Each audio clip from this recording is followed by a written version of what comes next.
Good morning everyone. Today we are going to see software testing unit 2 session 20. In the previous topic we have studied the concept non-functional testing, that is reliability testing, trace testing and interoperability testing. In today's topic we are going to study acceptance testing, and this is the last topic of the unit 2. So this acceptance testing will be carried out after the system testing. In the system testing, we already tested functional testing and non-functional testing. Now, acceptance testing is actually the last testing which is carried out by the customers or the customer representative. So, the person, whoever is going to conduct this testing should have the knowledge about the requirements and day-to-day activities which are going in their customer's location environment. And so the main purpose of this testing is customers are going to conduct and they are going to check out whether all requirements which they need are developed or no, whether they are working properly or no, and whether it fit in their real environment or no. So this is the purpose of that. And even somewhat the product organization who has developed the software is going to help them to select the test cases and test the acceptance testing for the customers.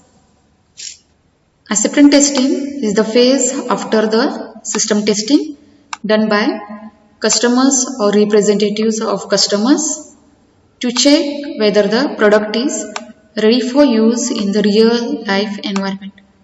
So as I told you, customer is going to check out to specifically check whether it is working in their environment. Acceptance testing team involves the members who are involved in day-to-day activities of the product, who have the knowledge about the day-to-day activities, who are familiar with the scenarios, what tasks they are going to perform on the system. Some product organization representatives are also going to help them. Customers define a set of test cases to judge quality of product before deciding to buy the product. So acceptance testing is mostly carried out by the customers to check out how well the software is developed according to their needs or no. So they are going to select such test cases where it will judge the quality of the product. Acceptance test cases are not written with the intention to find defects. So this is not the testing to find out the defects, just to check out whether all requirements are met or no, and to qualify and to check the quality of the product. Acceptance tests are executed to verify if the product meets the acceptance criteria which are defined. So the aim of acceptance testing is also to verify whether all the acceptance criteria are met or no. So before accepting the product, there are some criteria which has to be accepted by both parties, who has developed the software and the customer. Later on we'll see which are those acceptance criteria. Acceptance tests are written to execute real life scenarios. Apart from verifying the functional requirements, acceptance tests are run to verify the non-functional aspects of the system also. Test cases failing in customer side may cause the product to be rejected and may mean financial loss or may mean rework of product involving effort and time. So if the test case is failing in a customer side, so what are the test cases are selected to test the requirement of the product? Then if the test cases fail, or if the requirements are not working properly, or some of the requirements are missing, then the customer may reject the software product. So whatever the efforts you have put, everything is going to be waste, and it's going to be a financial loss to the product organization who has developed it. Because if the customer don't accept the product, obviously it is going to be financial loss. Or otherwise you need to again rework on the developed product, again you need to put extra effort and time. So these things happen. So in the acceptance testing, your product should pass. So these are the acceptance criteria. First acceptance criteria is product acceptance, then procedure acceptance, and then service level agreements. So even these all three criteria will be tested by the customers to test the product, to qualify the quality of the product, and to check out all the contract rules, regulations, legal documents, requirements, etc. So first one we'll see product acceptance. So associated with each requirement. So in this product acceptance, it is a whole product acceptance. So each requirement of the product will be tested here. So each requirement has to be working and has to be tested by the customer. So all high priority requirements should pass 100%. So mostly all important requirements should pass 100%. Whenever there are changes to requirements, the acceptance criteria are accordingly modified and maintained. Now, if the requirements are not working according to the client's requirements, then they need to change the requirements, and also the acceptance criteria, which is already mentioned before the product started developing, even that will be changed, modified, and it is going to be maintained. Next one we'll see procedure acceptance. In this, acceptance criteria can be defined on the procedures followed for a delivery. These procedural acceptance criteria are verified or tested as part of acceptance testing. So, for example, user documentation and troubleshooting. So the clients needs the documentation and any help when they are stuck somewhere while using the software. So documentation is also very important for the user because it provides all manual guide and all instruction, all set of files and all steps, installation steps, how to use the system. Or when they are stuck, when they are not able to perform any operations, so something should help them. So this will be verified by the customers, how helpful it is for them. Source code of the product with build scripts to be delivered in a CD. So source code of the product will be delivered in a CD. A minimum of 20 employees are trained on the product usage.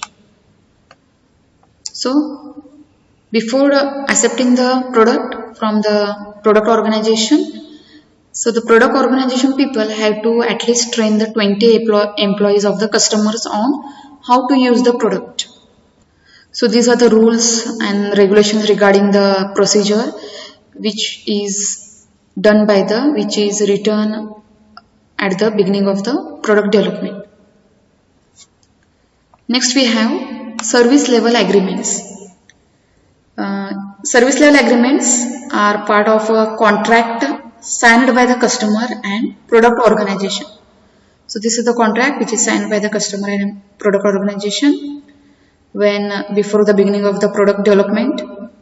The important contract items are taken and verified as part of acceptance testing. So from this contract, the important point will be taken out and will be verified as a part of acceptance testing by the customers.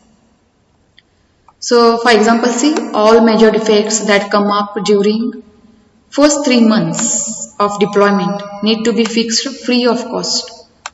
So after accepting the product from the product organization and after working on that, if first 3 months if any defect comes, the product organization has to repair those or has to maintain that software free of cost.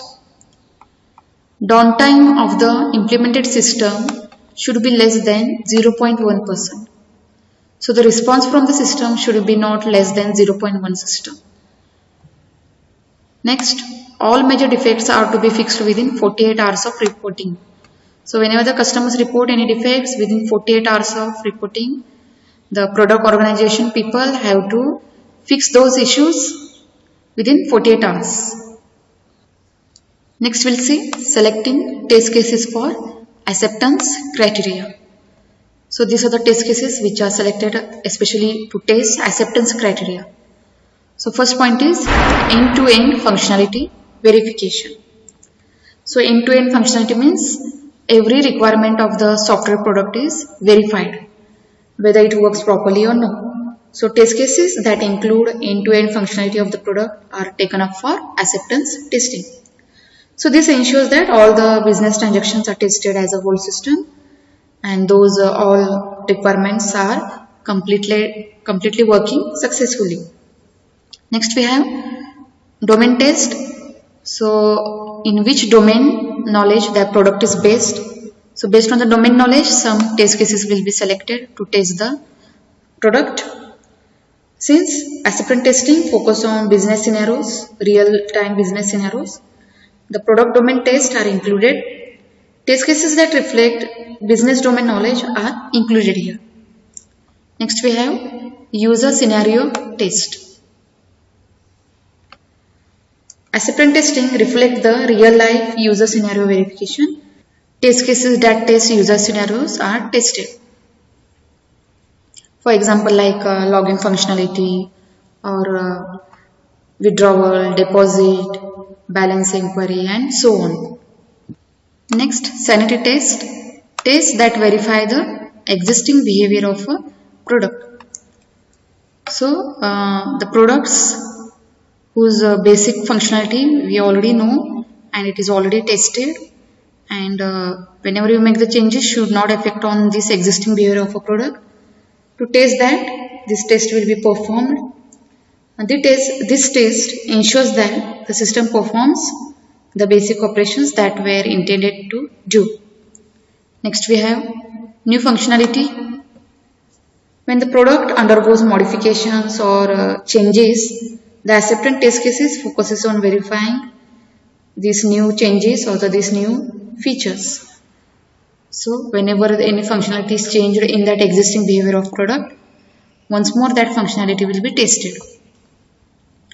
A few non-functional tests will be carried out. So we already studied the non-functional tests which are used to improve the quality of the product. So even that will be tested in the acceptance testing. Like how is the performance of the system, how is the response from the system. Okay, if the load increases, how the system is going to behave. Some few will be selected from non-functional testing. Tests pertaining to legal obligations and service level agreements.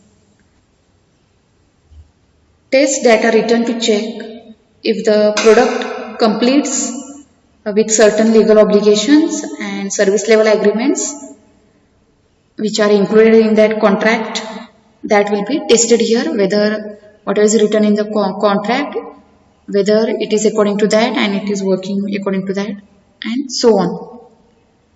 Next is acceptance test data, real life data. Test cases that make use of customer real life data are included for acceptance testing. So actually with real data, the customer will carry out this testing. That means in their location, in their customer's location, by observing day-to-day activities, the testing will be conducted. Where different types of testing belong. Now we have already seen different types of testing. Now testing interfaces between product components. So testing interfaces between, so if you are testing the interfaces between the products, so you need to go for the integration testing. Testing information exchange between two or more products, then go for interoperability testing. Testing the product with different infrastructure pieces such as OS, database network, then go for compatibility testing. Testing whether the objects or binaries created with older version of the product work with current version, then go for backward compatibility testing. Similarly, testing whether the product interfaces work with future release, then go for forward compatibility testing. Who does what and when? So now we already studied this all types of testing. So we'll see some points and when that testing will be carried out. So if you are conducting static analysis or code complexity, then you can go for unit testing, and component testing as partial. So some part will come in this component testing. Partial means some part will be also tested in the component testing. Compatibility testing, then you can go for the component testing. Interoperability testing will be done at the system and acceptance testing and partially in the integration testing. Interface testing will be done in the integration testing only. Performance testing or the load testing will be done in system testing. Functionality or usability testing will be done in component testing, partially some part in unit testing, partially some part in integration testing, and also some part in system and acceptance testing. White box testing will be done in unit testing and partially in component testing. Black box testing will be done in component testing and partially in unit testing, integration testing, system and acceptance testing.